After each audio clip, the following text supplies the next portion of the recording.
বিএনপির মাননীয় চেয়ারম্যান,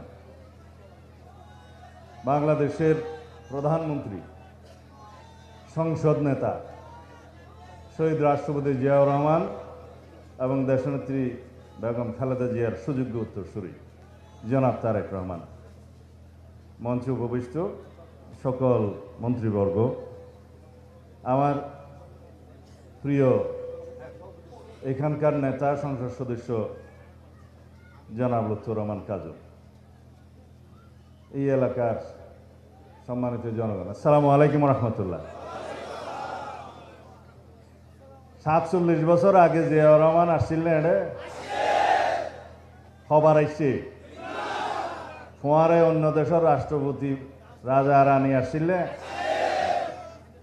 আজিয়া জিয়াউর রহমান বেগম খালেদা জিয়ার ফোয়া আইছে, প্রধানমন্ত্রী ইয়েরা আইসে ওনারা বানাই এই পাতিলে খাল বাক্কালির তুন উত্তর নইয়ে সংযোগ হইয়ে আর এক খালত যায় লাগি, এই যে মাজত দিয়ে সংযোগ হইয়ে ইয়ান আবিষ্কার করিয়ে এই এলাকার খাদ্যশস্য উৎপাদন দ্বিগুণ তিনগুণ করি পেলা, এই যে দূরদৃষ্টি এবং আবিষ্কারী প্রেসিডেন্ট জিয়াউর রহমান গজিল্লা ওয়া এই কর্মসূচি বেগম খালেদা জিয়া কন্টিনিউ করছে না, তারপরে তেরই সুযোগ্য উত্তরসূরি বাংলাদেশের মানুষ এবং কৃষকের লইয়ে চিন্তা করে দেয় মানুষ জনাব তারেক রহমান। আবার অনার্সার মধ্যে আসছে না, সারা বাংলাদেশত 20,000 কিলোমিটার খাল কাটিব না, খাদ্যশস্য উৎপাদন করে রপ্তানি হইব না ইনশাআল্লাহ।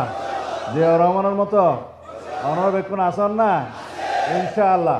মা বোন কল্লা যেমন ফ্যামিলি কার্ড, কৃষকল্লা কৃষক কার্ড, তারপরে অন্যান্য কার্ডের কথা ওনারা পুণ্যন স্বাস্থ্য কার্ড, তারপরে ইমাম মুয়াজ্জিমাউল্লাহ কার্ড, বাতা রাষ্ট্রীয় বাতা, এরপরে অন্যান্য ক্ষেত্রে সমস্ত জায়গায় একেবারে ডিজিটাল পদ্ধতিতে বাংলাদেশত ফনকিয়ার মাধ্যমে ডাইরেক্ট ব্যাংক অ্যাকাউন্টের মধ্যে সেবা ঢুকিব বাহ শুরু হইয়ে না, তো বিরোধী দলের অবস্থা তো বাড়ানো, সুতরাং সমালোচনা করিব। তারপরে তারা যেভাবে বুড়োর মধ্যে কাজ কাম করছি, আর ভাই কাজল তো আরে 1 লাখ ফুট বেশি ভাবের কথা হবা, ওই মাইফলের ওই যে টিকেট মিকেট দিয়ে বিভ্রান্ত করছিলে ই যাতে আন্ন করে অনুরাধ তুমি যাইয়ের কথা হওয়া ফুরবে, সমাজ সংগঠন করা ফুরিব, ঘরে ঘরে যা ফুরিব, গণসংযোগ বাড়া ফুরিব, রাস্তার মধ্যে তা ফুরিব, সরকারে তা আইলে আলসি হয়ে যাক না হারিবে। আমি একটু আঞ্চলিক ভাষায় কথা বললাম, মানে প্রধানমন্ত্রী এই এলাকার মানুষের সাথে শুদ্ধ ভাষায় কথা বললে নিজেকে একটু পর পর মনে হয়, দূরের মনে হয়। সেই জন্য আপনারা সবাই, আমি এখানে বক্তৃতা দিতে আসি নাই, বক্তৃতা দিবে আমাদের নেতা, আমি শুধু আসলাম মাইকের সামনে না দাঁড়ালে তো বেমানান লাগে, সেই জন্য দাঁড়ালাম। আপনারা সবাই দোয়া করবেন, আমরা কক্সবাজারের জন্য সারা বাংলাদেশের জন্য বৃহত্তর মাস্টার প্ল্যান করে আমাদের নেতা বলেছেন আই হ্যাভ এ প্ল্যান, ওনার একটা প্ল্যান আছে। আমরা কি বলি উই হ্যাভ এ প্ল্যান, আমাদের একটা প্ল্যান আছে, বাস্তবায়ন শুরু হয়েছে, দেশের মানুষ দেখতে শুরু করেছে।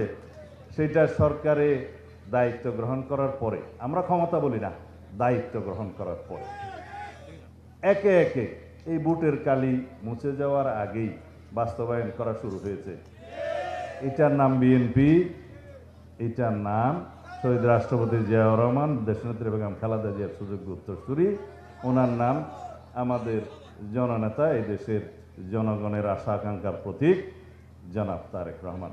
আপনারা সবাই দোয়া করবেন ইনশাআল্লাহ।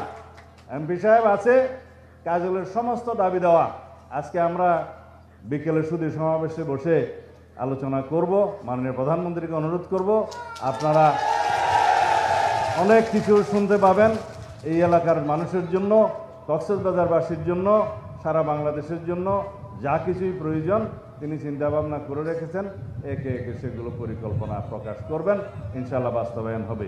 আসসালামু আলাইকুম রহমতুল্লাহ।